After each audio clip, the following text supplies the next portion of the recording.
Olá pessoal, espero que todos estejam bem. Vou voltar um pouquinho, dar um pouquinho uma introdução, principalmente para pais e mães de primeira viagem, sobre as fases da criança, as fases com relação aos comportamentos, tá?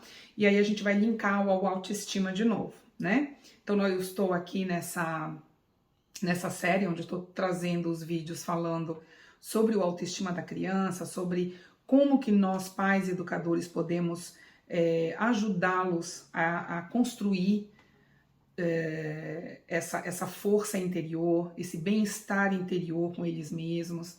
Então, eu vou trazer hoje essas fases, principalmente para pai e mãe de primeira viagem que ainda não estão familiarizados com isso, tá bom? Então, se você tem interesse por esse assunto, fique até o final. Não se esqueça, me dê o like, façam os comentários de vocês, se inscreva no canal para que a gente chegue aí a 1000 inscritos o mais rápido possível. Vamos lá!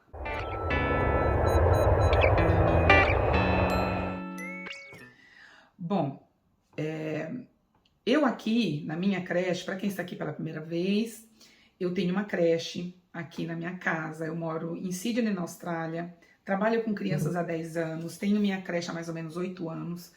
E eu trabalho hoje com criança de 0 a 5 aninhos de idade.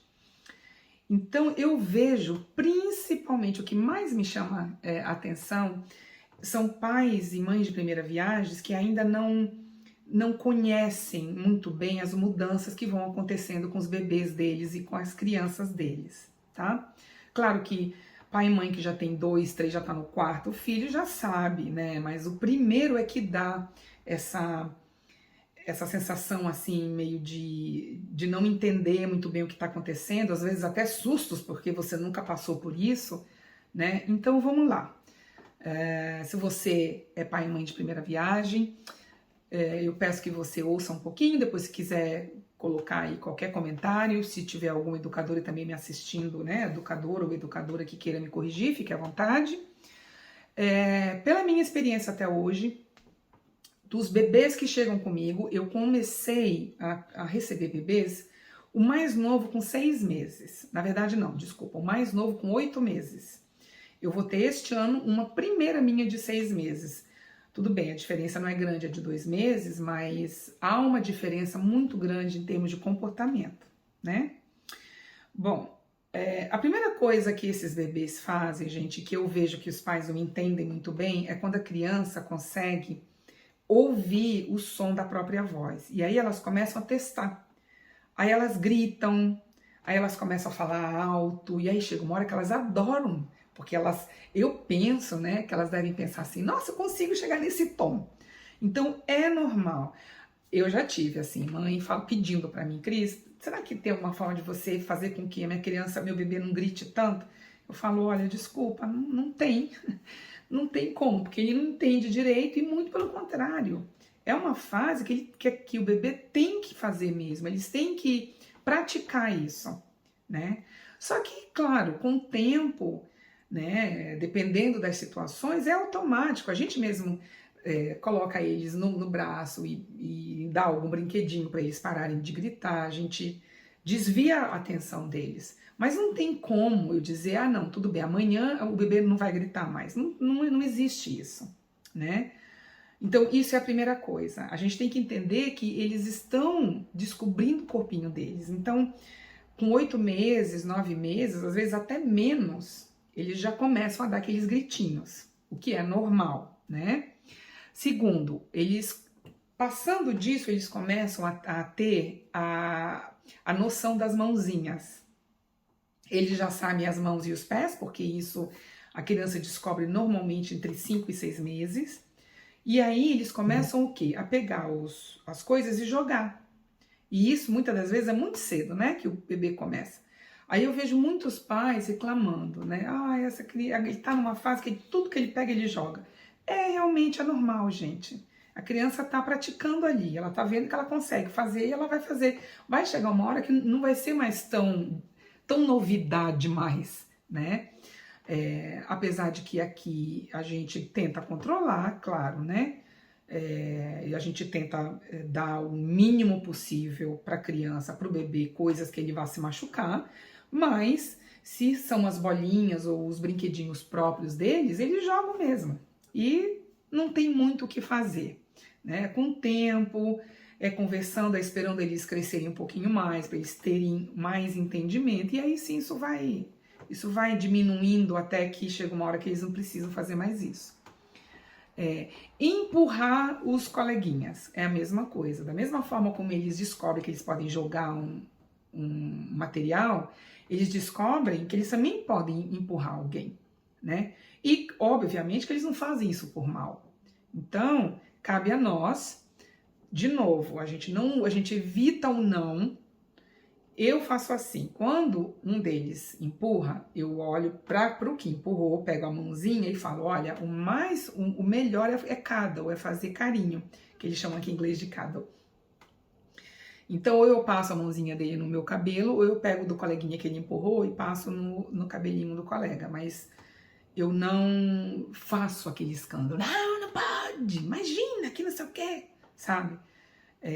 Porque quanto mais a gente fala não, mais é que fica entranhado na cabeça aquilo que eles acabaram de fazer, né?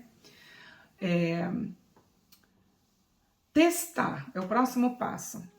Eles começam, quando eles estão lá com 3 aninhos, eles já começam a testar as nossas paciências, né? Às vezes eu olho e falo, desça da escada, o seu lugar de brincar é ali, ó, não é na escada. Desça da escada e vá pro lugar. E aí, de propósito, era uma bebê, ela tava colocando a perninha dela assim, ela já andava. Ela botava a perninha no próximo degrau e olhava para mim, quer dizer, ela tava testando, né? Então, é normal também. Eles vão fazer isso. É uma fase, faz parte do crescimento, faz parte da curiosidade, faz parte deles verem, será que é isso mesmo que eu entendi? Deixa eu colocar o meu pé para ver o que a minha tia fala, o que a minha mãe fala, né? E por último, é a questão das perguntas, que vão ter a fase do porquê e dos porquês e dos porquês. Eu já tô com 2 aqui de 4 anos, que eu passo o dia inteiro explicando as coisas, mas é assim, né? Então eles não ficam só satisfeitos com a primeira explicação. Aí, sei lá, pegam uma garrafa. Por que essa garrafa tá aqui? Aí eu explico, porque essa garrafa é um brinquedo que faz isso, isso e aquilo. Mas por que é um brinquedo? Porque não é uma garrafa de verdade, ela é de plástico. Mas por que é de plástico? Porque a textura não é mais difícil de quebrar e a gente não se machuca. Mas por que não machuca? Então é assim. Essa fase, para quem tem aí, né, filhos nessa idade, entre 4 e 5 anos, há alguns até bem mais cedo, que já começam a falar bem, já começam a questionar tudo, é normal também, minha gente. E assim, o que a gente tem é que controlar o nosso humor. Porque eles vão perguntando, que chega uma hora que você já cansa. Então, ao invés de ser grosseiro com a criança, ou de falar, ai, não para de perguntar, ao invés de agir dessa forma, invente qualquer coisa para fazer naquele momento. Ah, tá bom, depois a gente conversa. Vamos brincar de alguma coisa aqui? Olha, você precisa pintar. Vamos pintar? É hora de pintar. Então, é hora de ler um livro, né? Então, a gente vai meio que não dando tanta atenção. A gente precisa dar um pouco, sim, a gente precisa ir respondendo, porque também, se a gente não fizer isso um pouco, se nós não começarmos a responder um pouco 3 vezes, 4 vezes que seja as perguntas uma atrás da outra, vai de novo dar a entender de que eles não são importantes, de que o que eles estão perguntando é bobagem. E para a criança nada é bobagem. Tudo eles levam a sério, tudo tem um porquê, tudo é importante pelo que eles estão vendo. Eles não vão entender se a gente começar a brincar, né, com o que eles estão fazendo. Então, é esse respeito que nós temos que ter, porque isso sim faz com que eles se sintam seguros. Poxa, eu sei que quando a gente acabar dessa atividade, eu vou perguntar qualquer outra coisa que a minha tia vai me responder. Então, acontece muito, eu vejo muito, por exemplo, pais que chegam aqui e o filho pergunta para o pai não responde. Aí ele pergunta de novo, o pai não responde. Aí ele vai para a mãe, aí a mãe responde. A partir daquele momento, qualquer dúvida, ele não vai perguntar para o pai mais, ele vai perguntar para a mãe, porque é a mãe que responde, né? Ou vice-versa. Então, é algo que a gente tem que ficar atento também. Volto a dizer, e vou dizer sempre em todos os vídeos que eu puder, qualquer coisa que a gente faça de relacionamento, das nossas atitudes com as nossas crianças, nós temos que pensar que isso vai afetar a autoestima delas, o amor próprio delas de alguma forma, né? Então, é bom ter um momento de relaxamento, de brincadeira. Você pode tirar a brincadeirinha com seu filho, com a sua filha para relaxar? Pode. Mas no momento em que há uma atividade, no momento em que você esteja explicando, que a criança esteja chorando, ou que a criança esteja com algum sentimento ali que requer um pouco mais de atenção, nesses momentos a gente não pode criar brincadeiras, né? A gente não pode fazer com que isso não seja importante para eles, tá certo? Então, se vocês tiverem qualquer coisa a acrescentar, por favor, como sempre. E é isso, eu vou ficando por aqui, a gente se vê no próximo vídeo. Beijo, pessoal. Tchau.